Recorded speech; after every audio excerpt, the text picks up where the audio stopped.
حضور پاک صلی اللہ تعالیٰ علیہ وسلم کا جسم مبارک ابھی حجرے میں رکھا ہے، صحابہ موجود تھے، اختلاف اس بات پر ہوا کہ حضور صلی اللہ تعالیٰ علیہ وسلم کو غسل دیا جائے گا کہ نہیں دیا جائے گا۔ بات تھی، آدھے صحابہ یہ کہتے تھے کہ حضور صلی اللہ تعالیٰ علیہ وسلم کو غسل دیں، جیسے سارے لوگوں کو غسل دیا گیا ہے، غسل موت کے بعد جو غسل ہے۔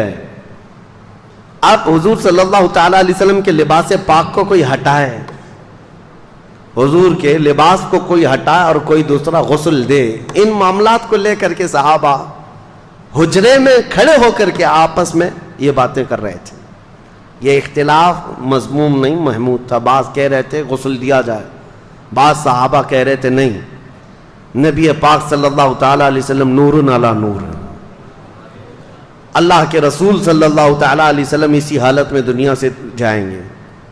صحابہ میں یہ بات ابھی چل رہی تھی، حدیث شریف ہے، صحیح حدیث ہے بخاری کی بھی، کہ اچانک وہ حجرے میں جتنے کھڑے صحابہ تھے، چھوٹا حجرہ تھا، بہت سارے لوگ اندر آ نہیں سکتے تھے، جتنے صحابہ کھڑے تھے وہ کہتے ہیں ہم کو غنودگی طاری ہوئی، نیند آ گئی، آنکھیں جھپکیں اور سب کے سب وہاں پر اونگنے لگے۔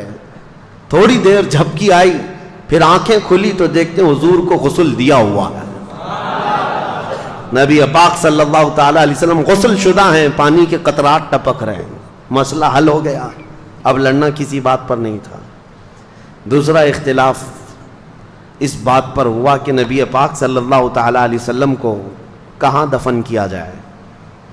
بعض صحابہ کہتے تھے مکہ میں لے جائیں، ان کا آبائی وطن ہے، بعض کہتے 30,000 کے قریب انبیاء اکرام بیت المقدس کے آس پاس دفن ہیں، حضور صلی اللہ تعالیٰ علیہ وسلم کے بھائی ہیں سارے انبیاء، وہاں لے جا کر کے دفن کریں، اور بعض صحابہ کہتے نہیں ہم مدینے سے باہر نہ لے جائیں۔ یہ اختلاف تھا، 3 جماعتیں تھیں۔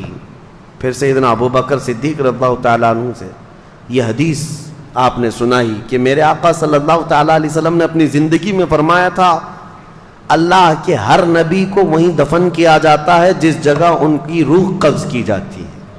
مسئلہ حل ہو گیا۔ ہاں، فرمایا کہ حضور صلی اللہ تعالیٰ علیہ وسلم کی روح پاک یہاں قبض کی گئی، حضرت عائشہ کے مکان میں، تو اب یہیں دفن ہوں گے۔ اس بات کا بھی خلاصہ ہوا۔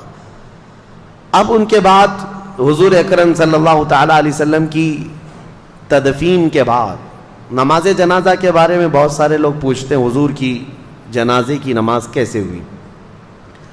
وہ ایک ساتھ جمع غفیر کے نماز ادا نہیں کی گئی تھی، بلکہ حضور صلی اللہ تعالیٰ علیہ وسلم کے جسم پاک کو حجرے میں ہی رکھا گیا تھا، اور صحابہ کی ایک ایک جماعت آتی تھی، نماز پڑھتی تھی اور چلے جاتے تھے۔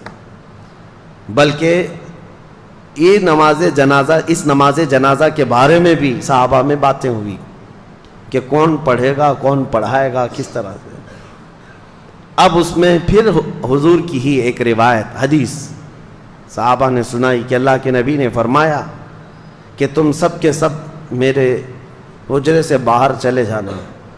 سب سے پہلے حضور صلی اللہ تعالیٰ علیہ وسلم کے جسم اقدس کے پاس نماز جنازہ کے لیے کوئی اور نہیں، جبرائیل امین آئیں گے، سید الملائکہ حاضر ہوئے فرشتوں کی جماعت کے ساتھ، پھر ان کے بعد حضرت میکائیل علیہ السلام، پھر حضرت اسرافیل علیہ السلام، پھر حضرت اسرائیل علیہ السلام، انہوں نے نمازیں ادا کیں فرشتوں کی جماعتوں کے ساتھ، اور ان کے جانے کے بعد پھر حضرت ابو بکر صدیق اندر آئے صحابہ کی جماعت کے ساتھ، پھر ایک کے بعد دیگر صحابہ داخل ہوئے اور سبوں نے اپنی اپنی نمازیں ادا کیں۔ اب یہاں ایک مسئلہ بتاؤں، نماز جنازہ جو ہوتی ہے وہ میت کی بخشش اور اس کی مغفرت کی دعا کے لیے ہوتی ہے۔ اب رسول پاک صلی اللہ تعالیٰ علیہ وسلم کی نماز جنازہ پڑھنے والے حضور کے لیے مغفرت کی دعا کرنے گئے تھے، حضور کی بخشش کا سوال کرنے گئے تھے۔ ارے وہ رسول جو ہاتھ نہ اٹھائے تو قیامت میں کسی کا حساب نہ ہو۔ نماز جنازہ 2 طریقے کی ہے، اسی لیے فرمایا گیا نماز جنازہ میں حاضر ہو جاؤ، تمہاری کثرت جو ہوگی، تمہاری جماعت ہوگی، تم اس کی مغفرت کی دعا کرو گے، اللہ میت کو معاف کر دے گا۔ ایک روایت، اور فرمایا اگر کوئی بہت نیک انسان کا انتقال ہوا تب بھی جنازہ پڑھو، اس لیے کہ جتنے شریک ہوں گے ان کے گناہ معاف ہو جائیں گے۔